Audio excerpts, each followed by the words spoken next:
Assalamualaikum warahmatullahi wabarakatuh. Selamat pagi adik-adik sekalian. Bagaimana kabarnya hari ini? Alhamdulillah sehat ya. Ya, tetap semangat untuk belajar. Pada kesempatan kali ini kita akan bersama-sama belajar tentang proklamasi kemerdekaan Indonesia yang ada pada buku tema 2, subtema 1, ya, tentang rukun dalam perbedaan. Oke, siap ya. Kronologis peristiwa setelah pembentukan PPKI. PPKI itu singkatan dari Panitia Persiapan Kemerdekaan Indonesia. Pada tanggal 9 Agustus 1945, ya, pelantikan PPKI secara simbolis oleh Jenderal Terauchi. Kemudian pada tanggal 6 dan 9 Agustus 1945, jatuhnya bom atom di Hiroshima dan Nagasaki. Hiroshima atau Little Boy itu tanggal 6 Agustus 1945. Kemudian kota Nagasaki dibom oleh sekutu pada tanggal 9 Agustus 1945. Itu adalah dua kota di Jepang yang dibom oleh tentara sekutu. Ini adalah gambar korban dari bom atom. Adalah tanggal 11 Agustus 1945. Jenderal Terauchi mengumumkan bahwa Indonesia akan diberi kemerdekaan tanggal 24 Agustus 1945. Tanggal 14 Agustus 1945, Jepang menyerah tanpa syarat kepada sekutu. Tanggal 14 Agustus 1945. Kemudian tanggal 15 Agustus 1945, para pemuda Indonesia mendengar kekalahan Jepang dari radio BBC.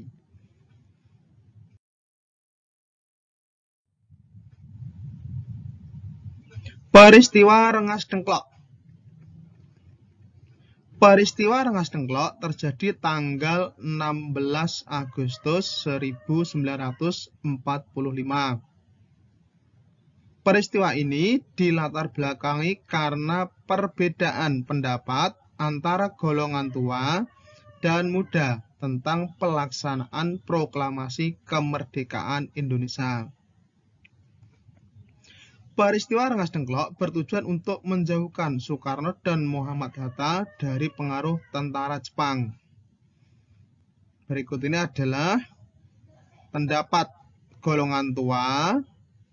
Ya, golongan tua berpendapat pelaksanaan proklamasi bekerja sama dengan pemerintah Jepang untuk menghindari pertumpahan darah.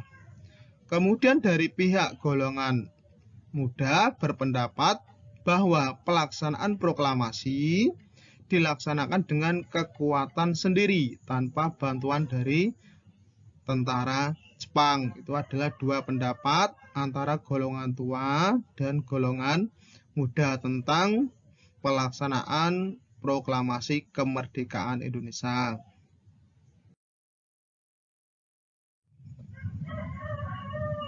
Kronologis peristiwa Rengas Dengklok tanggal 16 Agustus 1945, satu hari sebelum Indonesia merdeka. Pukul 04.30 terjadi penculikan Soekarno-Hatta oleh para pemuda yang dipimpin oleh Sudanko Subeno. Kemudian sore hari, para pemuda membebaskan Soekarno-Hatta dengan alasan: 1. Karena Mr. Ahmad Subarjo memberikan jaminan dengan taruhan nyawa kepada Sudanko Subeno yang menjadi komandan Kompi Tentara Pembela Tanah Air Purwakarta.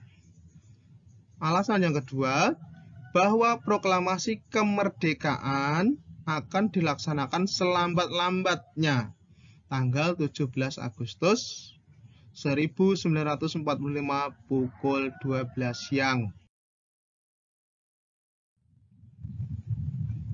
Kronologis peristiwa dengklok berikutnya, pukul 23.00 rombongan tiba di Jakarta, minta izin kepada Nishimura untuk memproklamasikan kemerdekaan, tetapi tidak diizinkan dengan alasan Indonesia sedang dalam keadaan status quo, yaitu adanya peralihan pemerintahan dari tangan Jepang ke tangan sekutu.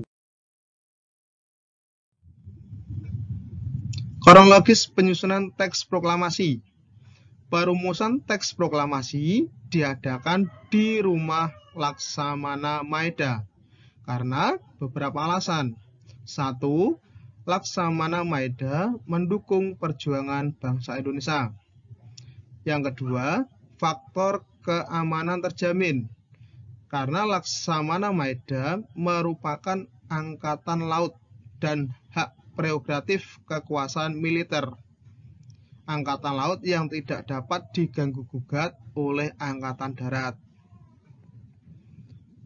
Penyusunan teks proklamasi dilakukan oleh 3 orang, yaitu Insinyur Soekarno, Muhammad Hatta, dan Ahmad Subarjo. Ini adalah 3 tokoh yang merancang atau menyusun teks proklamasi kemerdekaan Indonesia.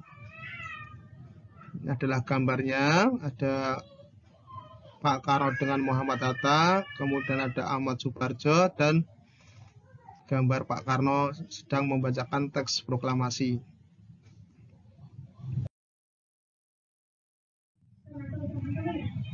Selanjutnya, tentang teks proklamasi, kalimat pertama adalah sumbang pikir dari Ahmad Subarjo, yaitu kemauan bangsa Indonesia untuk merdeka dan menentukan nasib sendiri.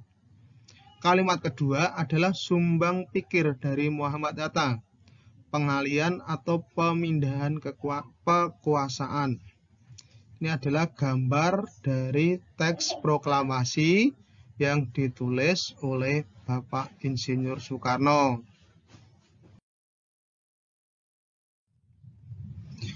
Selanjutnya, atas usulan dari Soekarni, yang menandatangani adalah Ketua dan Wakil Ketua PPKI, yaitu Soekarno dan Hatta. Oleh Soekarno, naskah asli diberikan kepada Sayuti Melik untuk diketik. Setelah diketik, ada 3 perubahan. 1. Kata tempo diubah menjadi tempo. Kemudian yang kedua, kata wakil-wakil bangsa Indonesia pada bagian akhir diganti menjadi atas nama bangsa Indonesia. Kemudian perubahan yang ketiga, cara menulis tanggal Jakarta, 17-8-05 diganti menjadi Jakarta, hari 17 bulan 8 tahun 05. Itu adalah naskah proklamasi yang mengalami perubahan setelah diketik oleh Sayuti Melik. Nah, ini adalah gambar naskah proklamasi asli dan hasil ketikan oleh Sayuti Melik. Yang sebelah kiri itu adalah asli, otentik, yang ditulis oleh Insinyur Soekarno. Sedangkan yang sebelah kanan ini merupakan hasil ketikan dari Sayuti Melik.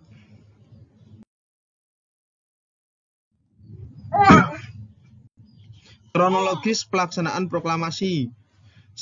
Semula akan diadakan di lapangan Ikada, tetapi dibatalkan karena sudah dijaga oleh tentara Jepang. Pembacaan dialihkan ke rumah Insinyur Soekarno, yaitu Jalan Pegangsaan Timur nomor 56 Jakarta. Teks proklamasi dibacakan Insinyur Soekarno didampingi oleh Muhammad Hatta.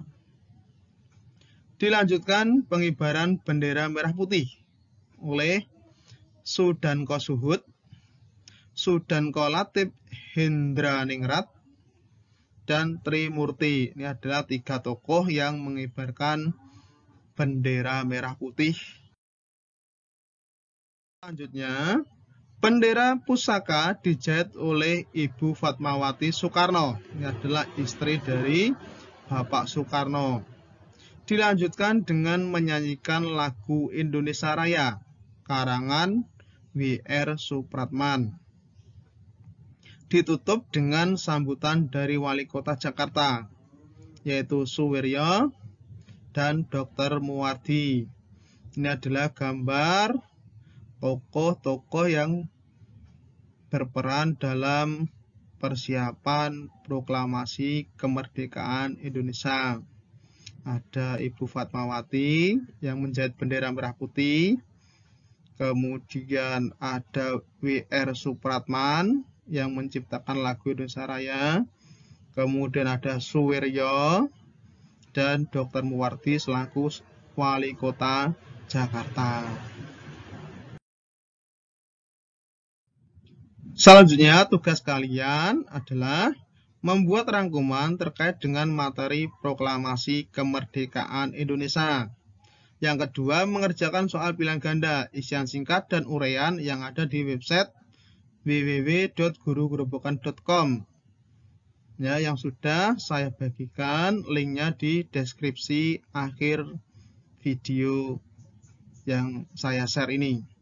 Demikian anak-anak, materi terkait dengan peristiwa proklamasi kemerdekaan Indonesia. Sekian, wassalamualaikum warahmatullahi wabarakatuh.